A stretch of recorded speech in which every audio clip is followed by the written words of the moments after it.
안녕하세요. 오늘 여러분과 함께 좀 깊이 살펴볼 자료는요.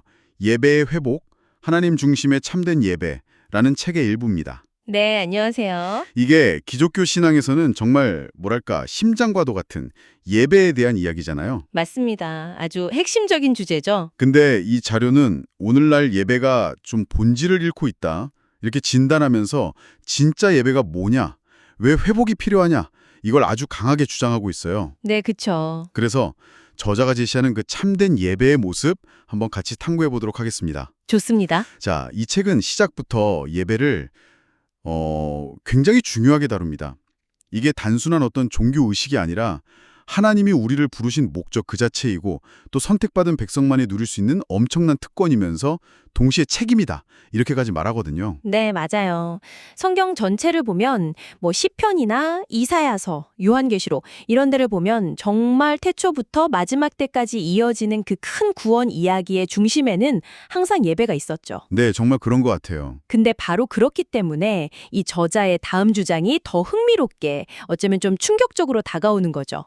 바로 이토록 중요한 예배가 오늘날 회복되어야 한다는 주장인데요. 회복되어야 한다? 네, 현대교회 예배가 과거 종교개혁자들이 정말 목숨 걸고 되찾으려고 했던 그 성경적인 깊이나 본질에서 좀 멀어져서 너무 가벼워졌다는 상당히 날카로운 비판을 제기해요. 그냥 느낌이 그렇다는 게 아니라 신학적인 문제 제기군요. 그쵸. 이게 그냥 단순 비판이 아니라 예를 들어 로날도 알렌이나 고든 보로 같은 신학자들의 말을 직접 인용하면서요.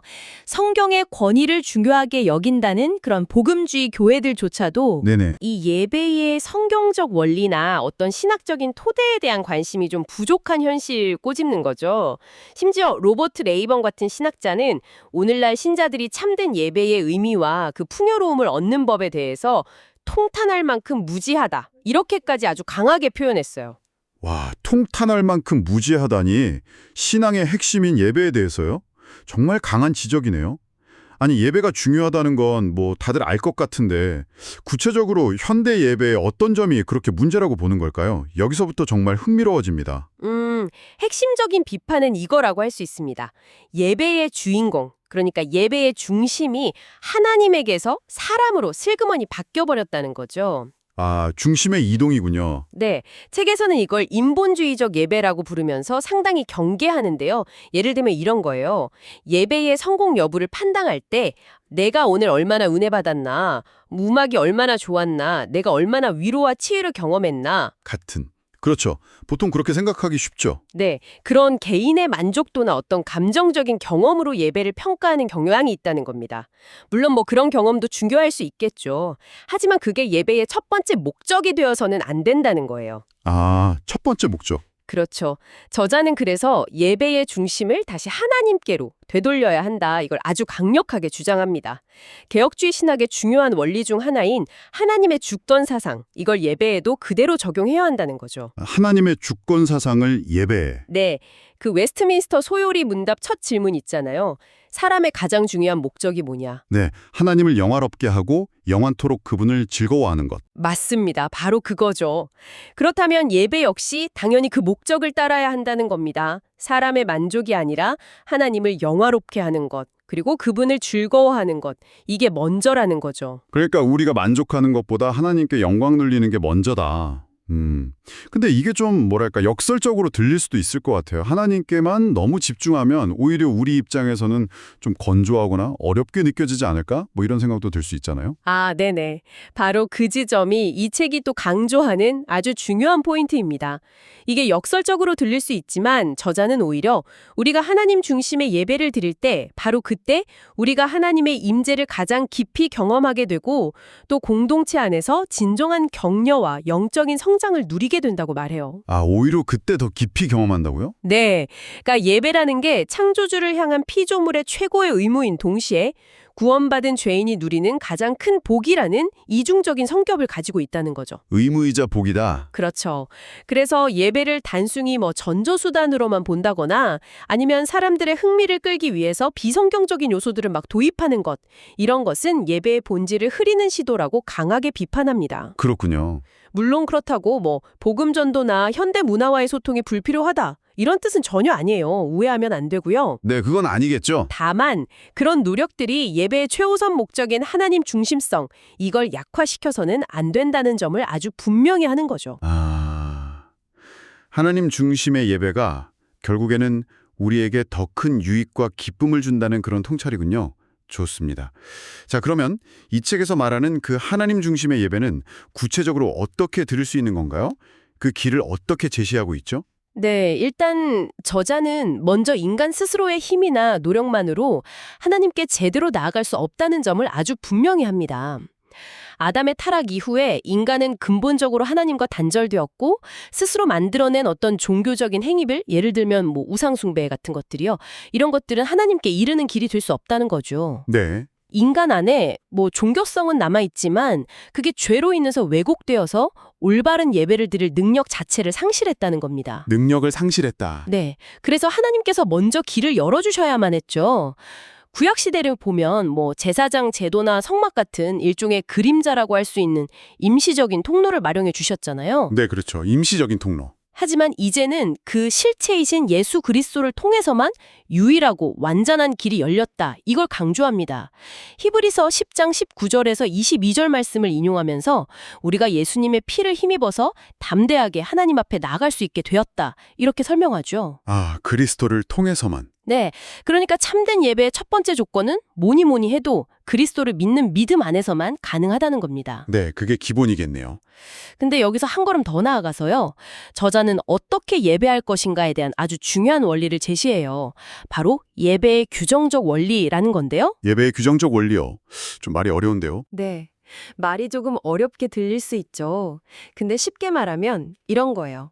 하나님께서 예배라는 식탁에 어떤 음식을 올려야 할지 그 레시피를 성경을 통해 직접 알려주셨다는 생각과 좀 비슷해요. 레시피처럼. 네.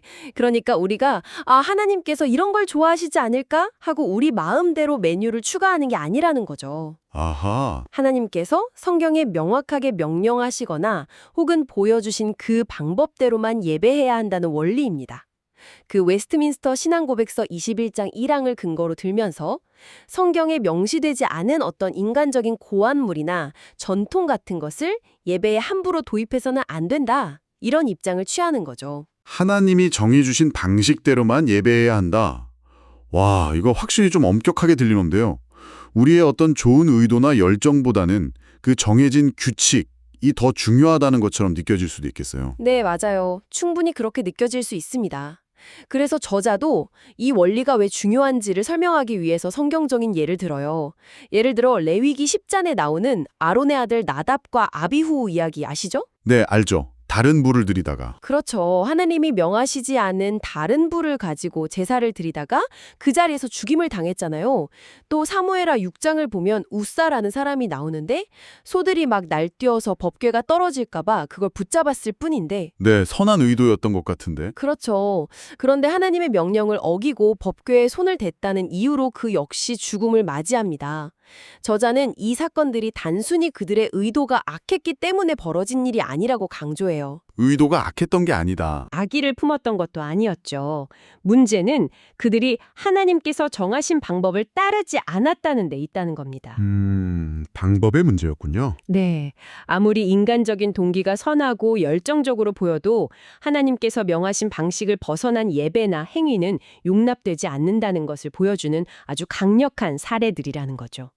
그리고 이것은 하나님께서 얼마나 거룩하신 분인지를 보여주는 동시에 우리의 예배가 그 거룩하심 앞에서 얼마나 신중하고 또 겸손해야 하는지를 일깨워준다고 설명합니다. 하나님의 거룩하심. 그렇죠. 그래서 참된 예배는 결국 하나님의 그 거룩하심을 인정하고 그분의 말씀에 순종하는 태도에서 시작된다는 겁니다. 하나님의 거룩하심 때문에 그분이 정하신 방식을 따르는 것이 그렇게 중요하다는 말씀이시군요. 의도가 전부가 아니라는 점이 참 인상 깊습니다. 그렇다면 성경이 말하는 하나님께서 받으실 만한 예배는 구체적으로 어떤 요소들로 이루어져 있다고 보나요? 그 레시피에는 뭐가 들어있나요? 네, 책에서는 신약 성경 전체를 좀 종합해서요. 하나님께서 기뻐하시는 공예배의 핵심 요소들을 정리해서 제시합니다. 크게 보면 한 7가지 정도인데요. 첫째는 회중을 예배로 부르고 또 축복하는 것. 이걸 소명과 축도라고 하죠. 네, 불심과 축복. 둘째는 함께 드리는 기도. 셋째는 하나님의 말씀인 성경을 읽는 것. 넷째는 그 말씀을 풀어서 설명하고 적용하는 설교와 가르침. 설교 중요하죠. 다섯째는 그리스도께서 직접 제정하신 성례, 즉 세례와 성찬이고요. 여섯째는 하나님의 나라와 이웃을 위해 드리는 헌금, 11조와 연보를 포함해서요. 그리고 마지막 7번째가 하나님을 높이는 찬양입니다. 아, 기도, 성경 봉독, 설교, 성례, 헌금, 찬양. 네. 네, 이런 요소들은 사도행전이나 고린도전서 같은 신약 성경 곳곳에서 그 근거를 찾아볼 수 있다고 이야기합니다. 그리고 여기서 특별히 찬양에 대해서 한 가지 더 강조하는 부분이 있는데요. 찬양이요?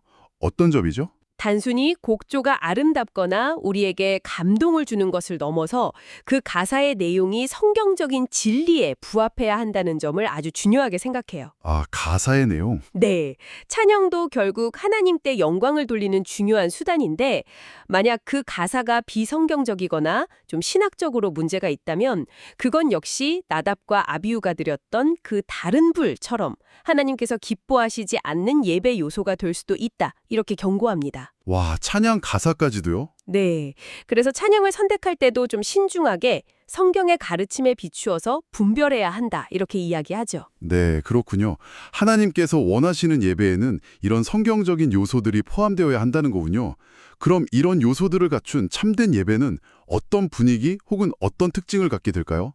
예배에 참여하는 사람은 뭘 경험하게 되나요? 저자는 참된 예배가 가지는 한 5가지 정도의 중요한 특징을 제시합니다. 첫째는 믿음에서 오는 담대함과 확신 속에서 드려진다는 거예요. 담대함과 확신. 네, 히브리서 10장 말씀처럼 우리가 예수 그리스도 안에서 하나님 앞에 나아갈 자격을 얻었다는 그 확신과 감사를 가지고 예배에 참여하게 된다는 거죠. 두려움이나 의무감 때문에 억지로 나가는 게 아니라 그 은혜에 대한 감격으로 나아가는 겁니다. 아, 감격으로. 뜻이 우리가 죄인이라는 것을 인정하고 회개하며 오직 예수님의 십자가 공로만을 의지한다는 고백이 담겨 있다는 거죠. 이것 없이는 하나님과의 교제가 불가능하기 때문이죠. 네, 죄인됨의 인정과 회개. 셋째, 그렇기 때문에 참된 예배는 기쁨으로 가득 찬 축하의 자리가 된다는 겁니다. 죄를 슬퍼하고 회개하지만 동시에 그리스도 안에서 받은 그 용서와 새 생명, 그리고 영원한 소망 때문에 진정으로 기뻐하고 감사하는 축제가 된다는 거죠. 로마서 5장에서 바울이 말하는 그런 기쁨과 비슷하다고 볼 수 있어요. 슬픔과 기쁨이 공존하는 거군요. 그렇죠. 넷째는 이게 좀 의외일 수 있는데 참된 예배는 단순히 위로받고 끝나는 게 아니라 서로를 격려하면서 거룩한 삶을 살도록 도전을 준다는 특징이에요. 도전이요? 위로가 아니라. 네, 히브리서 10장 24절 보면 서로 돌아보아 사랑과 선행을 격려하라고 말하잖아요. 교례의 공동체는 서로를 향한 어떤 책임감을 가지고 영적인 성장을 촉구하는 곳이라는 거죠. 그래서 때로는 듣기 편한 말보다는 우리의 성화를 위한 도전이 필요하다는 겁니다. 그렇군요. 서로를 위한 책임감. 그리고 마지막 5째는 참된 예배는 이것이 의무인 동시에 특권임을 깊이 인식하게 한다는 겁니다. 의무이자 특권. 네. 그래서 히브리서 10장 25절 말씀처럼 모이기를 패하는 어떤 사람들의 습관과 같이 하지 말고 오직 권하여 그날이 가까움을 볼수록 더욱 그리하자는 그 권면을 아주 진지하게 받아들인다는 거죠. 저자는 특히 요즘 같은 때에 온라인 예배가 많아졌지만 그건 몸이 아프거나 정말 부득이한 상황을 위한 예외적인 방편일 뿐이지 함께 모여드리는 이 공예배의 중요성을 가볍게 여겨서는 안 된다고 강조해요. 네. 모이는 예배의 중요성. 네. 주일은 그냥 쉬는 날이 아니라 주님의 부활을 기념하면서 공동체가 함께 모여서 복음의 은혜를 되새기고 서로를 격려하는 아주 특별하고 중요한 날로 여겨야 한다고 설명합니다. 아, 들어보니 참된 예배는 단순히 어떤 감정적인 만족을 넘어서 우리의 믿음과 삶 전체에 영향을 미치는 그런 깊이가 있군요. 특히 예배 요소 중에서도 설교의 역할에 대해서 이 책이 상당히 비중을 두는 것 같습니다. 어떤 점들을 강조하나요? 네, 맞습니다. 개혁주의 전통에서는 설교를 예배의 핵심 중에 하나 혹은 가장 중요한 부분으로 여기기도 하거든요. 책에서는 설교에서 정말 중요한 것은 목회자의 어떤 화려한 말솜씨나 유머, 감동적인 이야기가 아니라 성경적 진리 자체를 정확하게 선포하는 것이라고 강조합니다. 진리 자체의 선포. 네. 그리고 그 선포된 말씀을 통해서 성령께서 친히 역사하신다는 믿음, 이것이 중요하다고 말하죠. 예수님이나 사도들의 설교도 인간적으로 보면 그렇게 세련되지 않았을 수도 있지만 진리의 말씀 그 자체의 능력이 있었고 성령께서 강력하게 일하셨다는 점을 상기시키는 거죠. 네, 그렇죠. 하지만 여기서 또 아주 중요한 균형점이 있습니다. 모든 설교자가 다 하나님의 진리만을 전하는 것은 아니라는 현실을 직시해야 한다는 겁니다. 아, 그럴 수 있죠. 네, 마태복음 7장에서 예수님도 거짓 선지자들을 삼가라고 분명히 경고하셨잖아요. 네, 양의 옷을 입고. 그렇죠. 그래서 설교를 듣는 성도들에게는 마치 그 사도행전 17장에 나오는 베레아 사람들과 같은 자세가 필요하다고 강조합니다. 베레아 사람들. 네, 그 사람들은 바울의 가르침을 들을 때도 그것이 정말 성경적인지 아닌지 날마다 성경을 상고하면서 확인했어요. 아, 스스로 확인하는 자세. 맞습니다.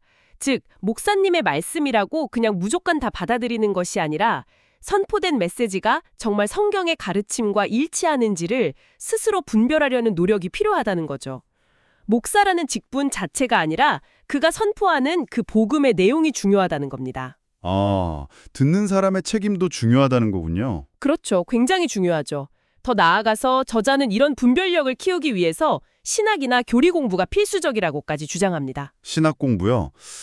어떤 사람들은 신학은 머리만 아프고 너무 차갑다 이렇게 생각할 수도 있을 것 같은데요. 네, 그런 생각들을 많이 하죠. 하지만 저자는 사도 바울 자체가 기독교 최초의 위대한 조직 신학자였다고 봐요. 그의 서신들을 보면 예수님의 가르침을 아주 체계적으로 정리한 신학적 논증이라는 거죠. 아, 바울 소신이 신학 논증이다? 네.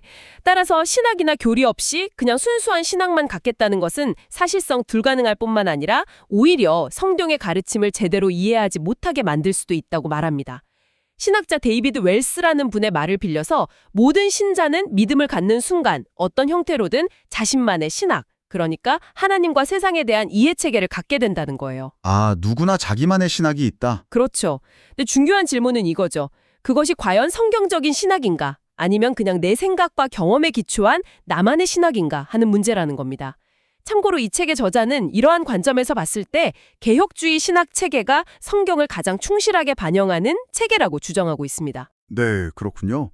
오늘 우리는 예배의 회복이라는 책의 시각을 통해서 참된 예배란 무엇인지 좀 깊이 들여다봤습니다.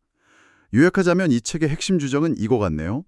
예배는 인간의 필요나 만족을 채우는 것이 우선이 아니라 오직 성경이 가르치는 대로 또 예수 그리스도를 통해서 삼위일체 하나님께 영광을 돌리는 데 초점을 맞춰야 한다는 것. 맞습니다. 그리고 심지어 그 방법조차도 하나님께서 성경을 통해 정해주신 그 틀 안에서 이루어져야 한다는 상당히 명확한 관점을 제시하고 있습니다. 자, 이 모든 것이 여러분께는 어떻게 다가오시나요? 네, 맞습니다. 하나님께서 명하신 방식대로 드리는 예배의 중요성, 이걸 굉장히 강조하는 관점이죠. 사실 이 책의 내용을 쭉 따라가다 보면 자연스럽게 이런 질문에 도달하게 되는 것 같아요. 왜 하나님께서는 그토록 구체적으로 예배의 방식들을 정해주셨을까? 하는 질문이요. 아, 왜 그렇게 하셨을까? 네. 때로는 좀 까다롭게 느껴질 수도 있는 그 명령들. 예를 들어 구약의 제사 규정이라든지 성막 설계 같은 것들 말이죠. 그런 것들 속에 담긴 하나님의 마음이나 그분의 성품은 과연 무엇일까? 또 우리가 드리는 예배의 궁극적인 목적은 단순히 정해진 순서를 잘 따르는 것을 넘어서 그 안에 담긴 더 깊은 의미와 연결되어 있지는 않을까? 네, 생각해 볼 문제네요. 네. 이런 질문들을 한번 스스로에게 던져보시면서 성경을 좀 더 깊이 탐구해 보시는 건 어떨까요, 여러분? 어쩌면 그 과정에서 하나님께서 왜 이런 예배를 원하시는지 그 진짜 이유를 발견하면서 우리의 예배가 더욱 풍성해질 수 있지 않을까? 그런 생각을 해봅니다. 네, 정말 좋은 질문인 것 같습니다. 오늘 저희와 함께 이 흥미로운 탐구에 동참해 주셔서 감사합니다. 감사합니다. 다음 시간에 또 다른 깊이 있는 이야기로 여러분을 찾아뵙겠습니다.